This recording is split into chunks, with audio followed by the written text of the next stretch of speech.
let's have that conversation, Bernie. Fucking Bernie, hit the intro. Hey everybody, this is Fernando from the Rollback Podcast, and today Eddie and I are reviewing the latest in quotations in raunchy comedy, The Blackening. Because we're clearly two Hispanics are like the best people to talk about this film. Are you saying that we can't talk about it, Eddie, or what? I didn't realize that I'm this saying I'm movie was scared. put out specifically for someone. I'm saying that I'm scared, but let's do it. Why? I don't wanna come off as I don't like this movie because of a certain reason rather than it not being funny. Oh, I'll tell you why. It's not even that I don't like this movie. It's I felt I was sold a false bill of goods. How so? So when I was seeing the marketing for this movie, it came off as sort of scary movie-ish. The Yeah. original scary movies, the Wayans brothers scary movies. Yeah. And those scary movies are probably top tier raunchy comedies. I'd say parody raunchy comedies. Yeah, like as far as parody movies goes, those two movies top fucking tier. Like there's really no other like in that realm of parody movies. Mhm. I think they did really well, especially just going R rated. I mean, you can make arguments for Monty Python, you can make arguments for a lot of other people, but I mean, those Wayans brothers scary movies were just they were so above and beyond great at the time that when they left, I'm still not entirely sure on how the whole like them getting ousted from their own franchise happened.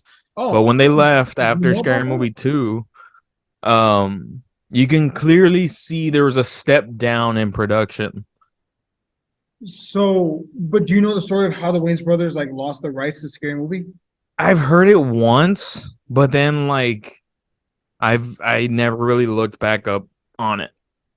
So, and I had listened to it was like a celebrity profile podcast thing, and they were talking about the Wayans brothers, right? Both of them, and they Mm. had mentioned, Scary Movie was their big breakout hit. Like, yes, they had a TV show, but Scary Movie propelled them, like in your Well, remember before that they had the show. no, they had the Wayans Brothers show. They No, had a no, living color. and They don't be a had menace to society while drinking. don't don't be a menace in South Central while drinking juice. Yeah. And there was one before that with not Damon Wayans, the oldest Wayans. What's the oldest one's name? The one that directed the movies. Uh, Keenan? Yeah, he did us. It was something Sucka. I can't remember what it was called though, but it was a parody movie. I think of action movies. I'm sorry, Fantastic Four. Huh. Um, but yeah, no, so like you said, man, the Wayans brothers, they were big, but I'd argue Scary Movie has kind of propelled them into the atmosphere. Yeah. Like Um, it I made would the say, household yeah, name. I would say prior to Scary Movie, they were big because they had In Living Color. But I mean, Scary Movie brought them to such a bigger audience because of just, I mean, how fucking hilarious Scary Movie was. Yeah. But also, like, for the most part, Scary Movie is still funny. Like, there's a couple of like moments that would not pass today. You Uh, know, I know there are moments like that, but I don't look at it as that. And you can say like, well, it's because you're old. It's because you grew up in that time. Um, I mean, dude, I mean, I've never personally dealt with it, but I've had to had a tough, I have had to have tough skin growing up. yeah. So like things never really phased me, even like when they were directed at me, and sometimes they get pretty fucking deep. Mhm. But like I look at it for what it's trying to do. It's trying to make you laugh. Yeah. And if it's making you laugh, and if it's making you forget, holy shit, they just used something that's completely fucked up to make me laugh. If it's able to do that, then it's did its job. Yeah. Um, Comedy for me is kind of like you're pulling the mask off of the serial killer and it turns out to be some goofy motherfucker. yeah. Well, I think, and correct me if I'm wrong, I think we have a similar interpretation when it comes to this. Comedy is a safe space where Yeah. like fucking everything goes out the window because you assume they're not meet they if a comedian makes a joke that could be seen as offensive, but The they're doing it the with perfect example of when comedy goes bad is when Kramer was at the Laugh Factory yeah, and it if you haven't seen that clip, the N-word, right? oh yeah. Uh, he he starts getting very upset. And yeah, he starts doing that. It took a while for him to get some traction back in his career. But that's where comedy goes bad. I'm talking comedy is supposed to be a thing where it's supposed to make you laugh. It's not meant to be mean. It's not meant to hurt your feelings. It's meant to just make you laugh. And if it doesn't make you laugh, then you know what? Did it make the everyone else in the room laugh? And if it did, then maybe it's just not for you. maybe you're the problem. No, not the problem. It's that everyone has their own taste in comedy. No, but what I mean when I say that is like we need there should be an understanding, general understanding that comedy is a safe space where it's like it's okay to make those fucked up jokes. Maybe it's not for you, Yeah. maybe you're a comedian, but Yeah. No, yeah. I like just didn't want to use the word problem because you know what? They're not really the problem. It's just that they need to understand that that comedy is not for you. yeah. Well, like It's for someone else. yeah. Well, like okay, and at risk of being fucking lightly canceled, I'll go on record saying this. There are comedians that I liked when I was a kid that I don't like anymore. Like I just my tastes changed. I remember when I was in sixth grade, I thought fucking Carlos Mencia was the most hilarious guy ever. We watched Oh yeah. the show, but now I go back and I'm like, it's fine. Like I don't laugh as much as I used to. For me, just what did it for me was just like hearing all the accusations of him stealing jokes. Oh, like the Joe Um, Rogan moments. yeah, and like the compilation video of him stealing jokes, like it was just like Ah, that's where you're just kind of like I can't really defend you, man.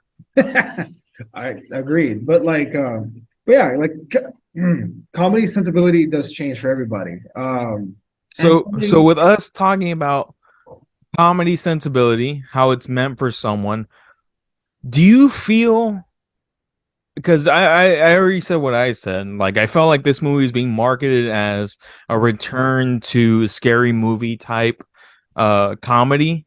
yeah, But you know, when I saw it, there were some funny parts. I saw this movie because I thought the trailer had potential. yeah, And just when I saw it, I was like, all right, there's some funny parts, but it's just I feel like this wasn't what I was marketed. fair. When I saw the marketing, let's start with the marketing then, and then we'll jump into. Mhm. I never took it as it was a return to parody films. I kind of took it as like You didn't? The whole fucking movie is a parody on black comedies. Well, black people in horror movies. yeah. So, but like I didn't take it as like a because there's scary movie, there's disaster movie, there's date Uh-huh. movie, there's violence. Oh, let's not talk about the movies after Scary Movie because those killed parody comedies. I think the only movie that I liked after parody comedies started just really tanking What? was the comebacks. Oh, that's That one I right. thought was actually genuinely funny. Yeah, that's right. That's right. You brought the stuff. Yeah, I brought the milk. Awesome. Now I can have my You coffee. know what? A Seal Terry. I mean, not a Seal Terry. You know what, ACL Terry? You got a future in this. You know what, Coach? I feel like if you keep calling me that name, something bad's gonna happen. Oh man. Like that for me, that was the last one where I was like, man, this one was actually pretty funny. It's God, what was it? I have a letter here from Timmy Wilson who wants the other team to win. He's in the hospital. He could pass away any moment now, and all he wants is his team to win. Are we gonna let that happen? No. What do we want? For Timmy to die sad. Oh yeah, I remember that part.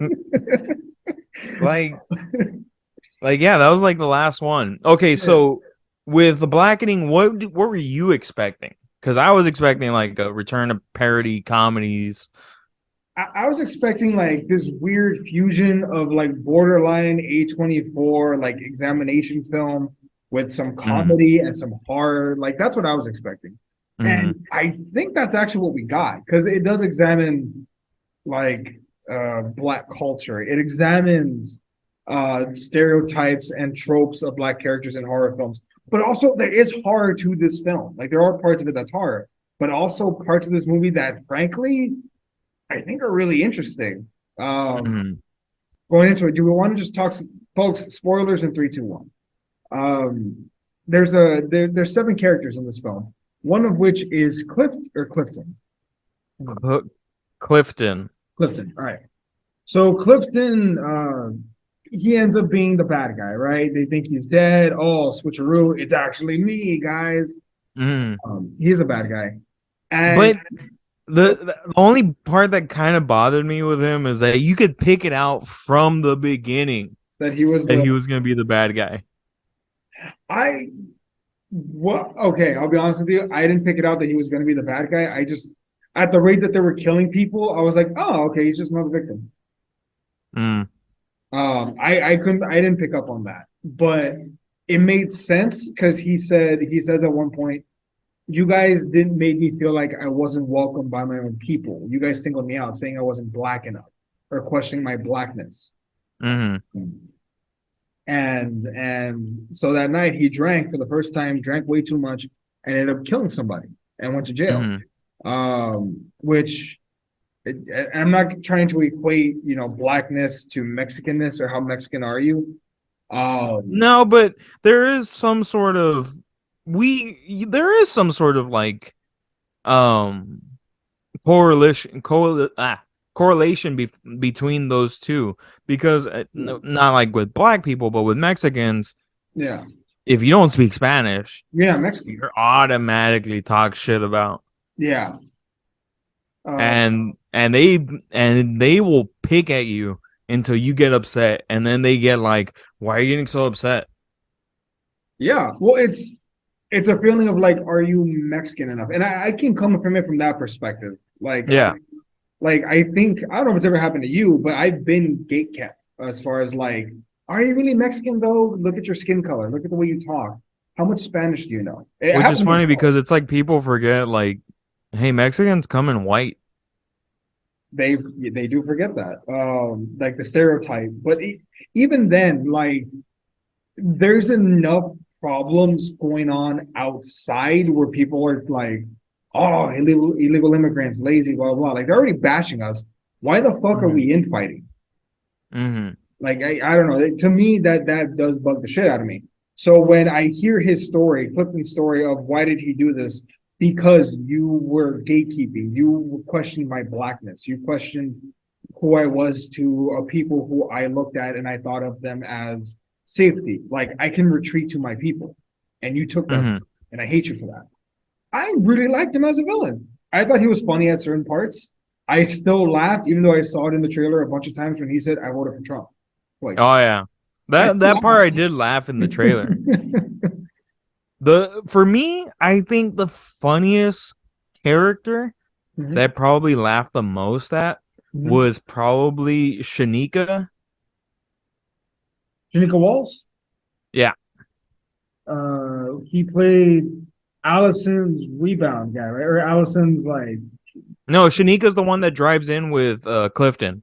Remember she picks him up at the convenience oh, store? oh yeah, yeah, yeah. When she tries swimming and stuff. Yeah, yeah, yeah. Okay. Yeah. Like I thought she was probably the funniest. Second would be even though he had such little to do in this movie, Jay Farrow. Like I'm like, why did you kill him off so quickly? That's true. Oh my god, that's right. He was in this. Hey, what's his face was in this too? Fucking Diedrich Bader. yeah, yeah. I was like, oh yeah, that's right. He was in this. He was funny. Well, he always plays the podunk white dude. He did it in Beverly Hillbillies. But like he also like he acknowledges like they have this Well, funny he has conversation. a typecast and he does it well. There's a reason why he keeps doing it. No, but he's hilarious. Like the part where they're like, should we trust him? Like, you can trust me, but that's what the killer would say. Hmm. You can, look, if you invite me to the barbecue, I still wouldn't have come. Well, why? Because you're all black, and me being there would have felt confrontational, or at least like put everyone at unease. And they're like, that's actually a good answer. Like, Hmm. I don't know why the delivery in the moments. I don't know why that part like made me crack the fuck up. Um, But yeah, I would say the Shanika was probably the funniest character. King was pretty funny at times. Um, but the other ones, it was kind of like in and out. Like they were funny. yeah, I didn't like the whole drug storyline with Allison. Like, I'm so straight edge, and then it's like, oh, I'm on it. It's like not that funny. Like, I just didn't find Allison's character funny. Grace Byers, I think that's her name. I didn't find her You that. know, some of them just weren't. They weren't really hitting. Like when it came to comedy. And again, if they hit for other people and they found it hilarious, good for you. I'm gonna equate this to like what was it, Flamin' Hot? Because there were a bunch of scenes in Flamin' Hot that like I found really fucking relatable, and I think you did too, right? Yeah. So if there's moments in this where like people who are black like watch this movie and they're like, that's so fucking relatable, fair enough. I'm not gonna judge. You know, everyone's different.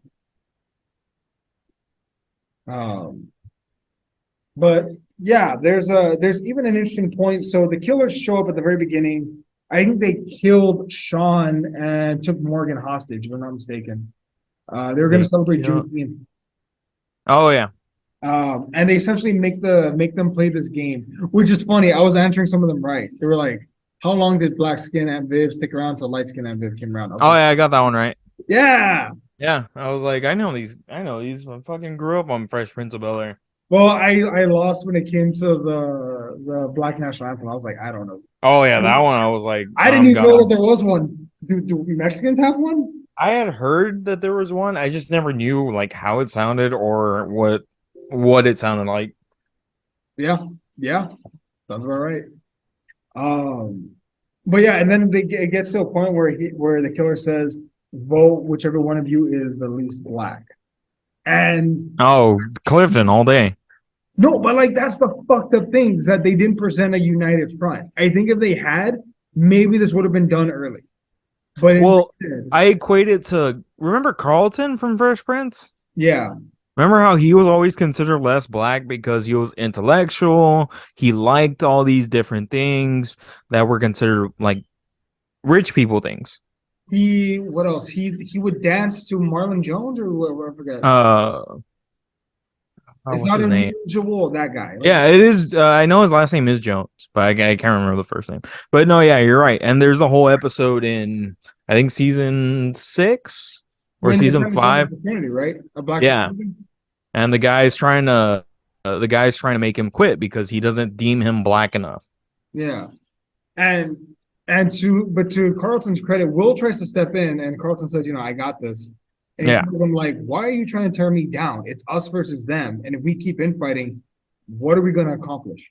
Nothing. Mm. And it's I that's fair, man. I think he's right in that one. Like, I don't know, man. But yeah, they both Clifton out. He goes out, gets shot, and we think he's dead. And because they killed off, like Morgan really wasn't in it anymore, and they killed off Sean, I was like, oh, okay, I guess we can write him off then. Dude, I was just like, why did they kill off Jay Farrow?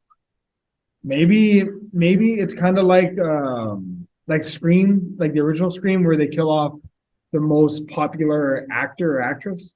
I Like, guess because I mean, he was on SNL. He was hilarious on SNL, and like, I mean, I would have thought that he would have had a bigger part in this movie, and then they kill him off, and I was like, what? Lame. I don't know.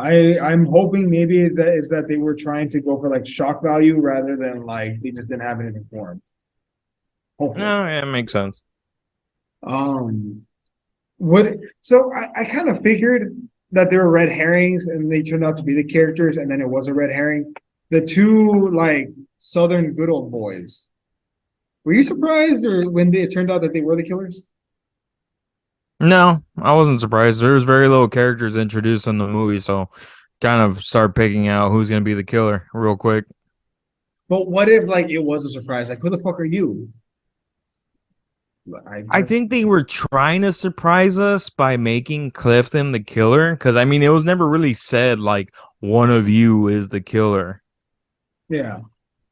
So like I think they were trying to surprise you by making Clifton the killer, and just like it it could have gone either way. It could have been just the two hillbillies being the killers, or the two hillbillies and the cop being the killers. Yeah.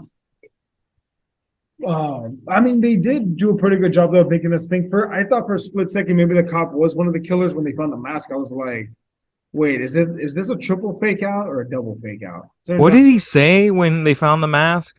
he's like, I know it looks bad. I found it in the woods. He's coming. Let me in. Hmm. Which I'm like, fair enough. I guess I'll take it. Um, but yeah. So watching this whole film, you didn't think like did you just not think it was funny or not as funny as you were hoping? Not as funny as I was hoping. Like I didn't hate the movie. I just thought it was fine by the end of it. I was like, it's okay. Like the for me, the funniest part was probably when Shanika and King are fighting with the killer when she's swimming, Yeah. and doesn't she go back to save King? Uh, yeah, she starts to swim back, but Yeah, he's still getting his ass whooped. yeah. Like that was for me. That was my favorite part because I thought Shanika and King were hilarious. But other than that, like it's just the other characters. I didn't really find them that funny. Mhm. Do you think it's just because you didn't find them that relatable, or just on the surface you just didn't find them that funny? You know, I just think they weren't writing them to be that funny. Mhm. I Maybe, think maybe I misconstrued the trailer. Maybe I thought maybe I messed myself up thinking like, oh, it's gonna be like this, or it's gonna be in the realm of this. But I mean, at the end of the day, it wasn't. yeah. But the only thing that throws me off is that I mean, I see the categories that this movie's under: horror, comedy, and like there's only the only other thing I could equate it to, especially when it has a cast like this, is like, oh, it's like scary movie, like a Damon Wayans movie. Not Damon Wayans. Keenan Wayans. I don't know why I keep saying Damon. Keenan Wayans movie. Because I mean, they were such a prominent figure in black comedies. What's called, you know, Scream, the last one with Nev Campbell in 2022, Mhm. registered under horror comedy. I don't think it registers as a horror comedy. Am I right? I mean, they have some parts where they try to be funny, but for the most part, it's horror. Right? Okay, it's not just me then. Because You I'm show that to a kid and ask them, did you see comedy in there? well, like Freaky, for example, that's clearly a horror comedy. Like Oh Freaky, yeah, that's a spoof off of Freaky Friday. It's a spoof off Hot Chick. Like yeah, it's a definitely it's a spoof movie, but it also has its own story. yeah. Mm. Okay. So we have all that going on. So, and I remember after you watched The Blackening, or maybe it was before that, you started Mhm. talking on our group chat as far as like how you feel like comedies, raunchy comedies might be dead, or rated R comedies might be dead. Want to I expand? feel Let's talk about I it. feel like I feel like they try to do these raunchy comedies and they don't do them right. Like you know who I'm really just tired of seeing just being used as this beacon of like, this is, look who's doing this movie, Seth Rogen. I'm tired of seeing Seth Rogen's name plastered and used that, oh, he's producing this movie, it has to be funny. Hmm. Like the one with Jennifer Lawrence, that movie was not a raunchy comedy, it was more along the lines of a rom-com Hmm. with some raunchy parts. Hmm. Other than that, it was not raunchy whatsoever. So there was no. Yeah, it's portrayed as a sex comedy. Like one of the raunchy comedies that always comes to mind is probably the first one I ever saw as a kid was Road Trip. Those dudes were selling semen to to pay for their road trip from New York to Austin to stop the guy's girlfriend from seeing a tape that he had sex with another girl. They fake being in a black fraternity, just stay at a fraternity house. Oh God, I forgot about that. You're right. And like it works. For some odd reason, it works. American Pie, the raunchiest of the raunchiest comedies of the 90s. It What's the worked.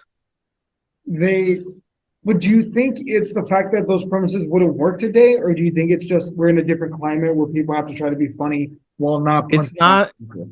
it's not that they don't it's I feel like it's not that they won't work today. Mhm. It's that they wouldn't work with that cast. Because there was a Netflix movie. God, I wish I could remember the name, but it was the same exact premise as Road Trip.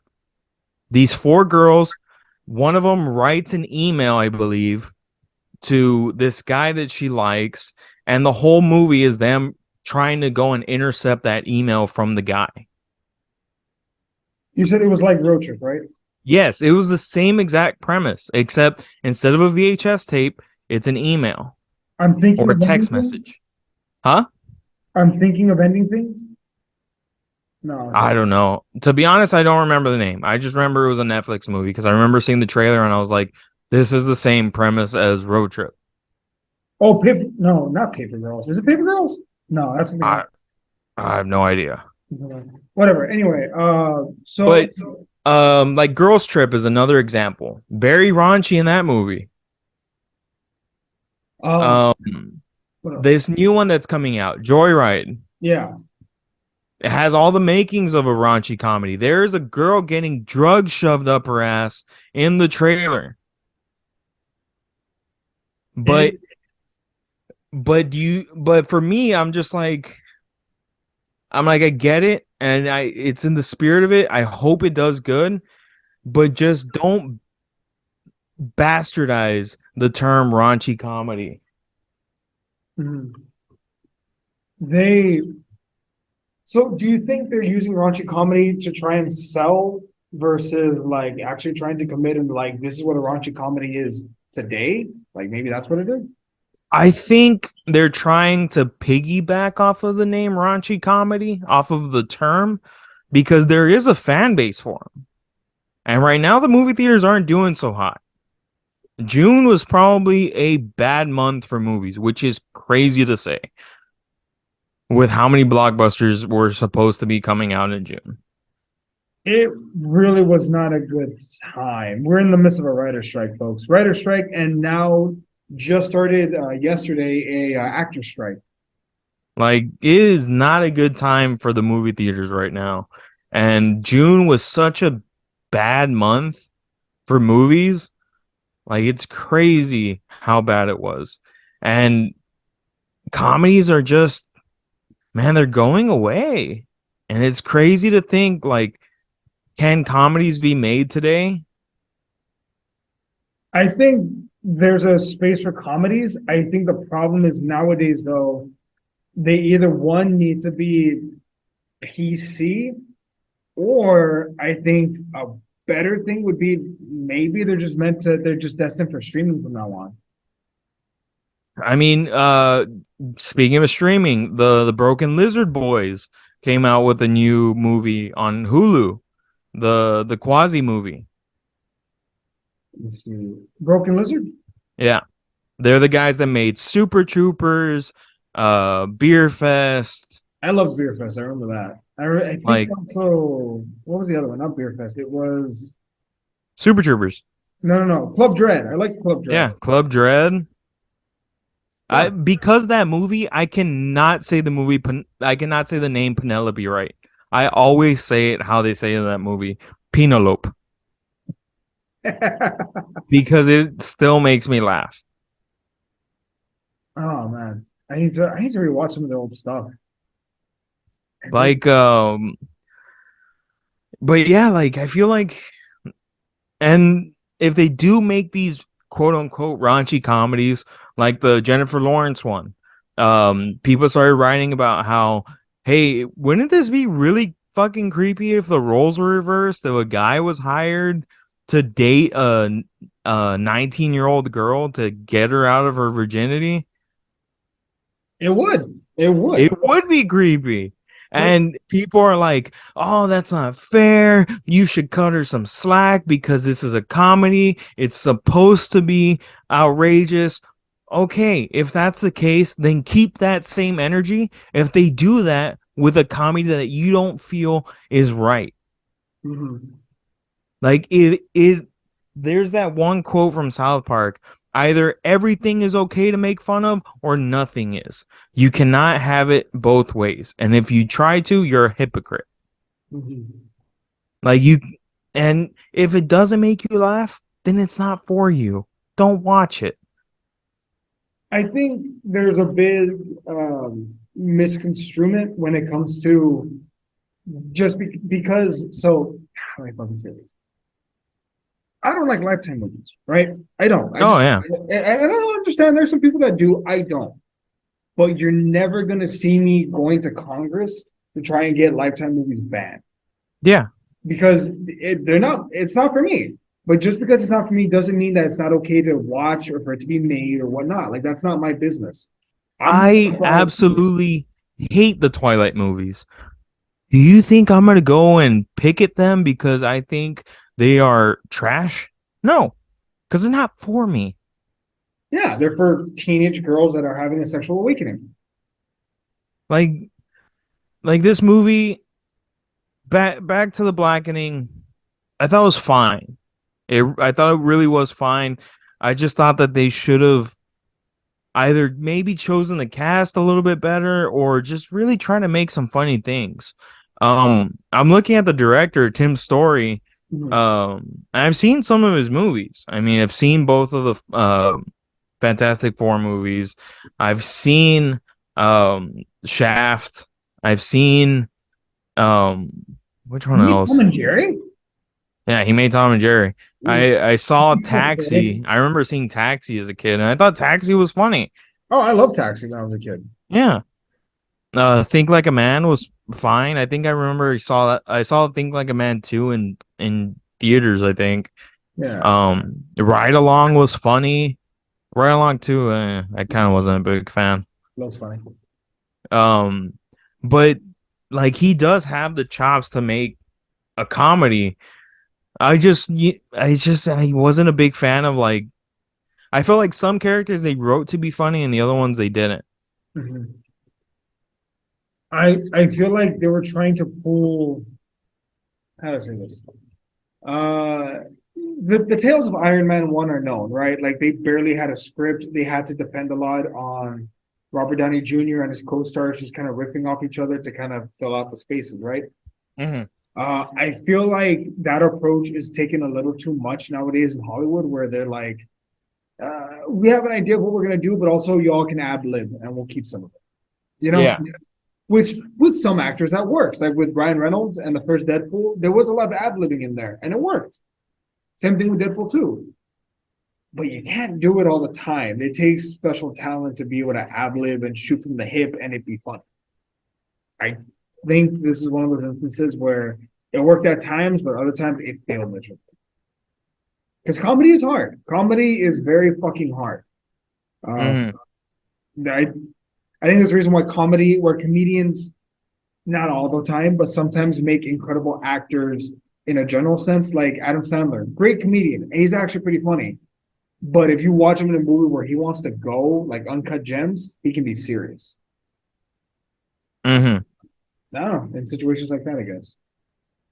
You know what's weird? What? So on IMDb, if you click on the Blackening, it says 2022. Yeah, it was released in 2022 at the Toronto International Film Festival. Oh, So, really? yeah, but theatrically, it didn't release until almost a fucking year later. God damn. Why did it take so fucking long? negotiations, maybe. So the way it works is this: they'll screen a movie at like film festivals like Toronto or fucking South by Southwest, whatever. Like Yeah. they'll screen films, and they use that screening as an opportunity to tell the big studios, "Hey, Yeah, to you know, shop it around. To exactly." be like, To just yeah, shop. to be like, all right, look how great we did on at this film festival. Like we feel like it can do good in a bigger market. Do you want to purchase the rights to it? And then they go from there. Yeah, there's a reason why I always thought I used to think that it was weird how many films we made a year that I was like, why the fuck was this ever made? It's like, oh, they were trying to get picked up, but they didn't, so now they're on VOD. Dude, Which I'm watching the trailer for it. Well, not watching it, but like it's playing on IMDb, mm, and like it's intersecting like parts of the audience. Like you know how they watch them in night vision cameras. yeah, I'm like, man, either I saw this movie with the wrong people, which was like two other couples, yeah, or something. Because I'm like, there were funny parts in this movie. Don't get me wrong, but yeah. I'm like, I feel like I'm missing something here. Maybe you didn't. Okay, so I think it's a couple of things. Maybe one, you went in thinking it was one movie when it was something else. I think two, Yeah. who you watch it with really matters because, and I'll say this, like for example, when we went to go watch A Quiet Place, Uh huh. that movie theater was fucking silent. You couldn't Yeah. open your candy. Like, it's part of a theatrical experience. Like, remember when we watched Avengers Endgame? Like, Yeah. part of the fun was the crowd was in on it. I mean, and now Yeah. imagine watching it, but by yourself or like with only four other people. You're probably Yeah. still gonna get pumped, but you're not gonna be like, yeah, because you don't have the people around Yeah. you. I mean, maybe it was all that because I saw it while I was at home on a day off, and I'm like, well, it's fine, it's funny. I laughed at some parts legitimately. Like no harm, no foul. I guess for me, the only thing that I really just got, I guess the only thing I really ever just get annoyed by now, as of now, I guess that's my old man trait, is just the term of raunchy comedies just being so like loosely thrown out there. Like, no, dude, if it's raunchy, I want it to be raunchy. Yeah. You want Like, don't bullshit me. the marketing to be more honest and straightforward. Yeah. Like, I mean, like I'm just throwing out examples from raunchy comedies. Fucking Wedding Crashers. Vince Vaughn tied up on the bed. Here comes the fucking girlfriend's brother, and he wants to do tummy sticks with him. Yeah, that's raunchy. Or fuck, what else? American Pie, where the chick dumps beer beer with jizz in it on Stifler's head. Oh, I forgot about that. Gross out. No, that's not even gross out comedy. It's just like raunchy comedy. It's raunchy. Road Trip. Like there's so many things that I'm just like, you can be raunchy, but it really depends on how, if the public will let you. And I feel like the public won't go that level anymore. Like I feel like the last raunchy comedy, true raunchy comedy, was Hangover. You know, and I'm going through a list of raunchy comedies right now. And you might be right because all these ones that are like modern day, they're not. Like Tag is not a raunchy comedy. No, that's a fucking feel good comedy. Blocker, maybe Blockers, but I don't remember watching if it was funny or not. That one that one didn't speak to me. Like, I mean, maybe it was funny for someone. The one that I took offense with was Good Boys, because that one, Yeah, I want to see on the list too. I don't know if you can see in the background. Yeah, it's up there. To Do List is pretty raunchy. I will give it that one. It's about a chick trying Yeah, to doing a list of her virginity. Book was But Booksmart a raunchy comedy? Which one? Book Smart. Book Smart? Not really. Mike and Dave need wedding dates. I didn't see it. It really didn't look that funny to me. I just remember a part of the trailer where I think Anna Kendrick, right? Oh yeah, Anna Kendrick and Aubrey Plaza are in that Mhm. movie.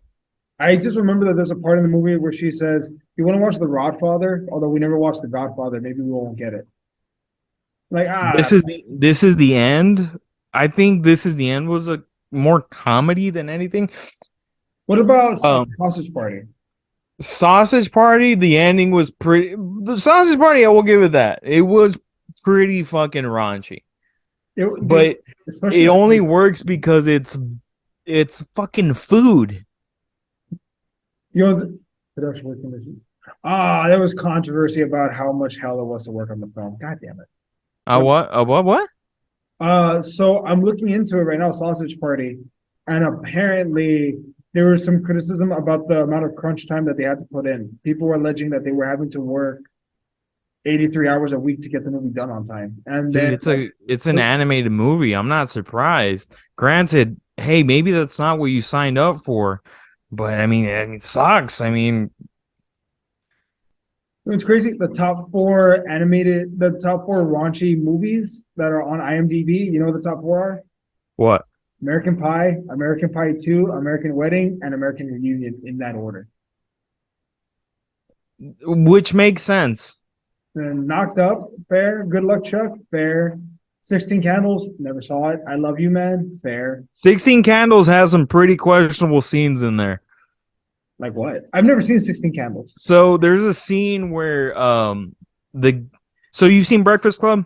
Yes, that I have seen. So the nerd in that one, he's in 16 Candles.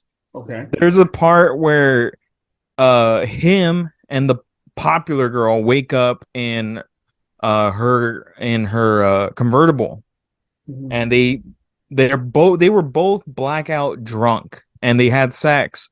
So like, I mean, that's a little in the gray area of like they're both blackout drunk but they can't really consent.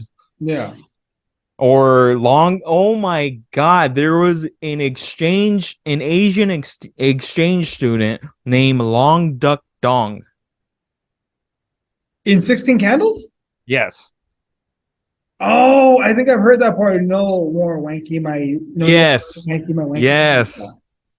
Oh fuck, I forgot about that. Yeah. So Mm. it's pretty controversial. I mean, even Fast Times. Fast Times has an abortion in it. What? You've never seen Fast Times at Ridgemont High? No.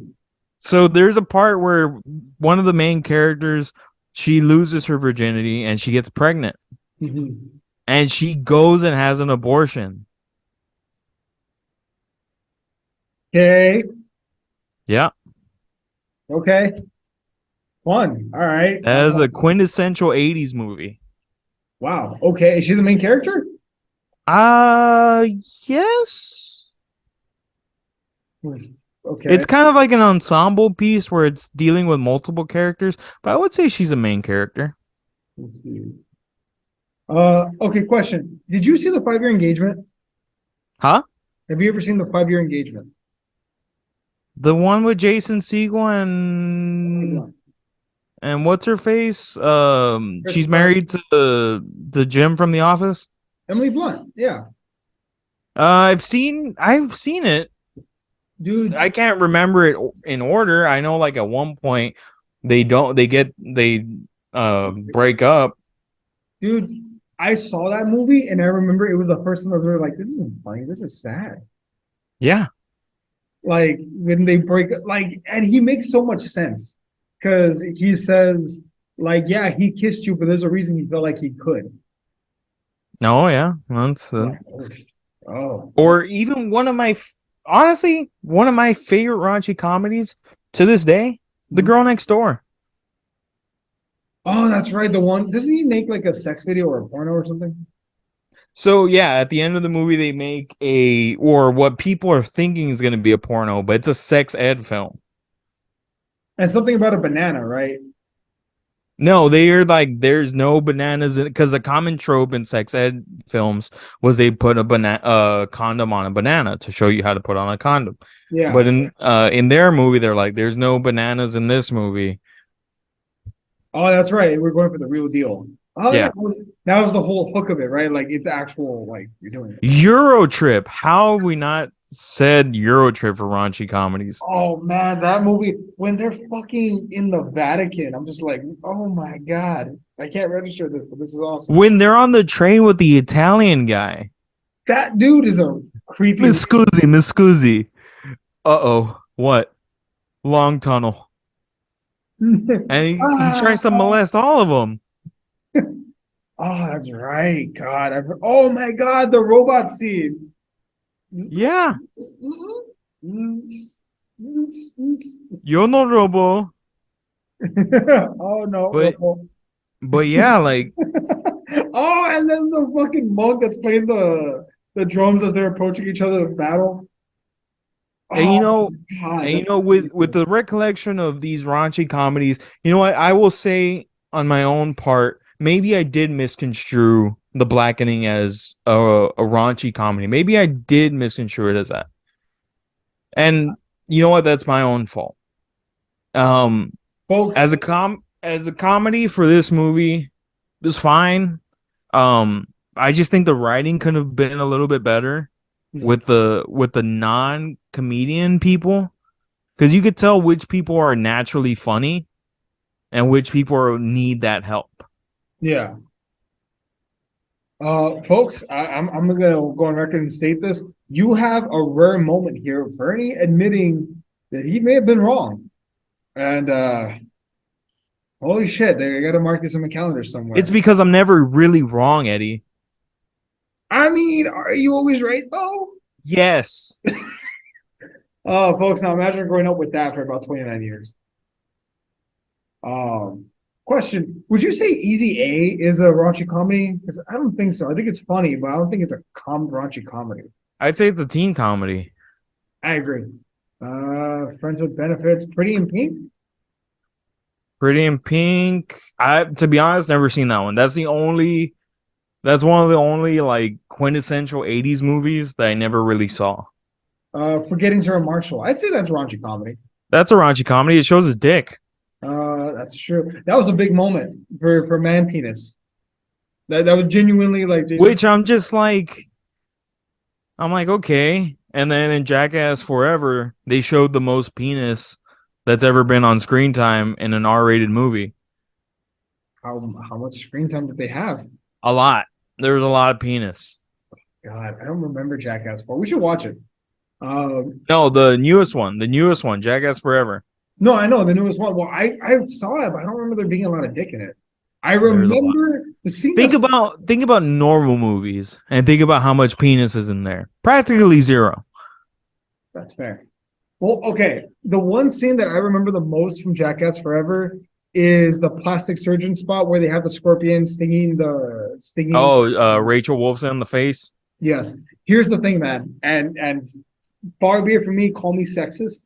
That's fine. For some reason, if it was Steve-O, I would have been like, oh, that sucks.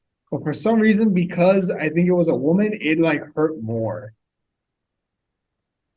Look, see, That's my that's bias. your sexism, like That's that you have. like for some reason she did other skits like where she was electrocuted, and I thought, oh, that's funny. Oh, that's probably one of my favorite posters where her tongue is sticking out Yeah. and it's about to touch the bolts on the taser. Yeah. Oh, That's one of my immediately favorite electrifying. posters. Yeah, like I thought that poster was sick. Again, that for some reason didn't bother me. There's just something about scorpions stinging you in the face that's just like, no, no. Meet the She's the only parents. girl to ever be on Jackass, so And it takes a special kind of lady to stand up to Knoxville and Steve-O. uh. Meet So the parents. did you think this movie was gonna be a raunchy comedy or no? No, I didn't think it was raunchy at all. I didn't even get that from the previews. All I got was probably like a dark comedy, like some fucked up jokes, but it's gonna be funny, but there's gonna be some murder. And I was pleasantly surprised. I mean, it never scared me. I just thought, oh, Mm, cool, I'm watching a horror film. It was pretty straightforward. There weren't that many twists other than quick. yeah, not a lot of twists.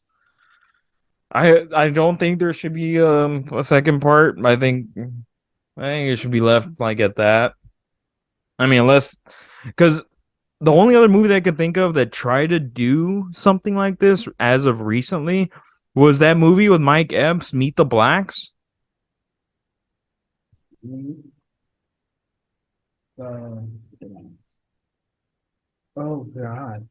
Yeah, he did a sequel. It didn't do so well. Oh, that's right. Have you ever seen the movie You People? You people, why does that Jonah sound Hill. familiar? Jonah Hill. It's like Oh, it's the newest one, the one on Netflix. No, I haven't seen it. I heard it was all right. it's it's all right, but I think it does a great job of like talking about both sides of the race aisle because like he's Jewish, she's black, and like there's no beef between like obviously the two that want to get married, but the parents are so off. It's hilarious. Is it like a more hardcore version of what's the one with Carlos Mencia? Uh, it's actually yes. So yeah, I would say so. The one with Carlos Mencia and Chris Rock, right? No, it's not Chris Rock. It's Forrest Whitaker. Is it Forrest Whitaker? Then Yeah, he plays Chris the Rock dad. another one then like that. Chris Rock. He did that one with Adam Sandler. Oh, that's right. The one where him and the other dad had beef, right? Yeah. Okay, gotcha. Man, there have been so many movies like that where it's like, oh, these two dads aren't gonna get along. Hmm. But yeah, okay, kind of like that. There's a more hardcore version of those movies. But like they actually dive into the whole why they have beef with each other. Like as far as like there's a really awkward scene where they're comparing like trauma of the people. Like one's like, oh, black people in slavery, and then the other side's like, well, Jews are kind of like the original slaves. Like unfucking comfortable. Oh God. Well, okay, so this movie, what would you rate it? What do you think? Um, I mean, honest opinion, 3 out of 5. Middle of the road, but like nothing, not below. I don't think it was an absolute waste of my time. I just thought it was fine. Um, yeah, I'd say 3 out of 5. I think I'm gonna concur. I'm gonna give this movie a B. It's not harmful. It's harmless. It's funny. Some of the jokes won't land with everybody, but I got nothing really that negative to say about it. Hmm. It's fine. So folks, I will say, I will say, I enjoyed this movie far more than No Hard Feelings. fair. Isn't there a scene where Jennifer Lawrence, I'm sorry, like fights people naked? Yeah. Why? So it's the skinny dipping part in the trailer. Yeah. These people walk by and steal their clothes. Oh, and they fight back, I'm assuming. Yeah, she goes and fights them. Oh, what does the other one do? The guy's just He, like there, he like stays in whatever, the water. like a little bitch. All right, fair enough. Ah, well, okay. I think that's gonna wrap it up for this episode of the Rollback. You want me to cue the outro? In just one sec. Folks, if you're listening to this and you notice that there's been a bit of a delay in episodes upload, my laptop decided to crap out on me, so I'm waiting on a new one to come in. When this episode dumps, you'll probably get like 4 episodes in one shot. Frank, did you want to review the Mission Impossible? Did you even want to see that one? I haven't seen it. I mean, which one was the one that came out before this? Was it Ghost Protocol? I think so. Yeah, that's the one with Henry Cavill.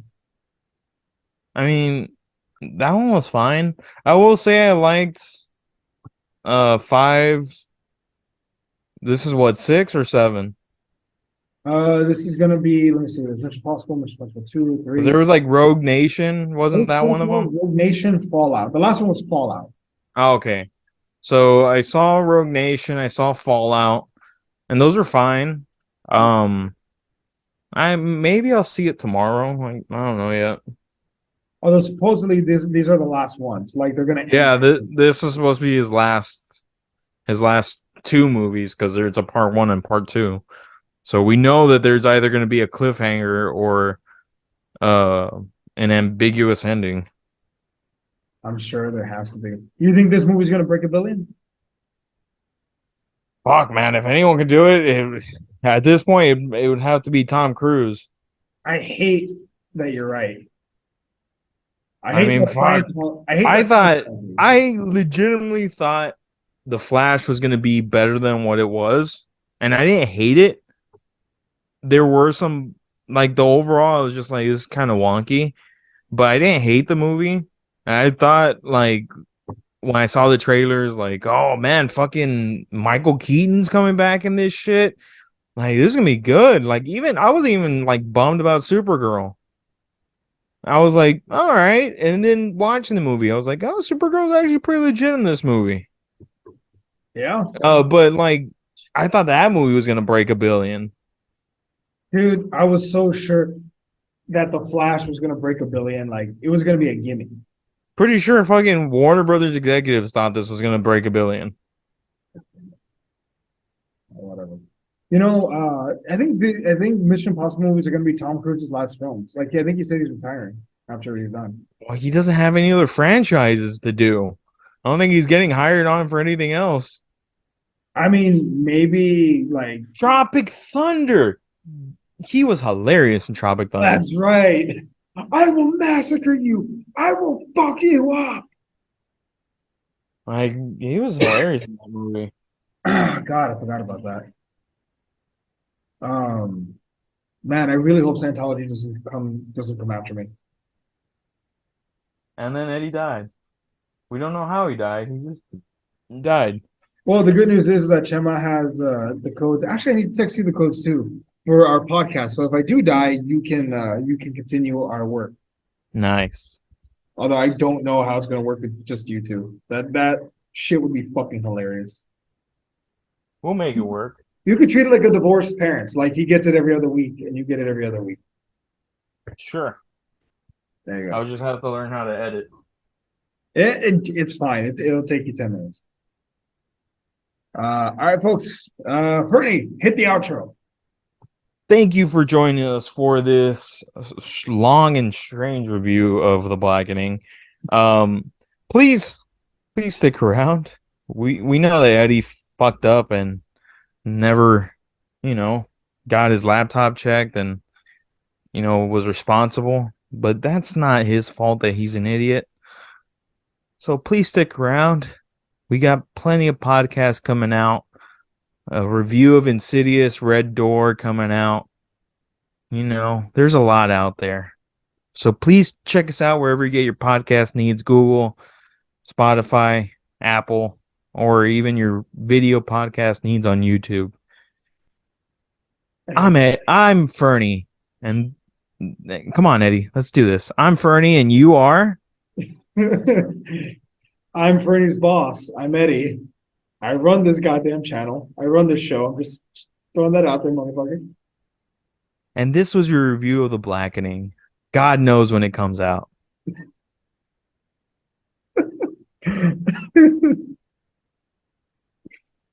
Oh God, I hate you. I hate you so goddamn much. What? What did I do? Let's cut it. Let's cut it.